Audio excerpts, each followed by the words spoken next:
வணக்கம் நண்பர்களே, நம்ம இன்றைக்கி என்ன வீடியோ பார்க்க போகிறோம்னா, ஒரு நியூ டிராக்டர் வந்து சேலுக்கு வந்திருக்கு. அதை பற்றின டீட்டெயில்ஸ் தான் பார்க்க போகிறோம். அதுக்கு முன்னாடி நம்ம சேனல் நீங்கள் இப்போ தான் ஃபஸ்ட் டைம் பார்க்குறீங்கன்னா கீழே இருக்கிற சப்ஸ்கிரைப் பட்டனை கிளிக் பண்ணி சப்ஸ்கிரைப் பண்ணி வச்சுக்கோங்க. பக்கத்தில் இருக்க பெல் ஐக்கானை கிளிக் பண்ணி ஆளுங்கர் நோட்டிஃபிகேஷனை கிளிக் பண்ணி வச்சுக்கிட்டிங்கன்னா நாங்கள் போடுற ஒவ்வொரு அப்டேட்டும் உங்கள் ஃபோனுக்கு உடனுக்குடன் நோட்டிஃபிகேஷனாக வந்துடும். நம்ம பார்க்கக்கூடிய டிராக்டர் நேம் மஹேந்திரா யுவா டெக் ப்ளஸ் 575 DI.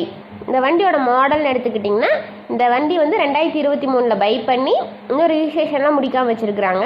யார் இந்த வண்டியை பை பண்ணுறீங்களோ அவங்க பேரில் ரிஜிஸ்ட்ரேஷன்லாம் முடிச்சு ஆர்ட்ஸ் புக்கில் தர மாதிரி சொல்லியிருக்காங்க. இந்த வண்டிக்கு ஓனர்னு எடுத்துக்கிட்டிங்கன்னா யார் வாங்குறீங்களோ அவங்க தான் ஃபஸ்ட்டு ஓனர். இந்த வண்டியோட டயர் கண்டிஷன் பார்த்தீங்கன்னா டயர்னாலுமே பக்காவாக இருக்கிற மாதிரி சொல்லியிருக்கிறாங்க. வண்டியே புது கண்டிஷன் தான். ஹெச்பி ரேஞ்ச் பார்த்தீங்கன்னா 45 HP. இந்த வண்டி எவ்வளோ மணி நேரம் ஓடி இருக்குன்னு பார்த்தீங்கன்னா 400 ஹவர்ஸ் வந்து ரன் ஆகிக்குது. மிக குறைந்த மணி நேரம் தான் வண்டி ரன் ஆகிருக்குது. இந்த வண்டி பவர் ஸ்டேரிங் வித் ஆயில் பிரேக்கோட அவைலபிளாக இருக்குது. இந்த வண்டி எக்ஸ்ட்ரா பார்ட்ஸ்னு பார்த்தீங்கன்னா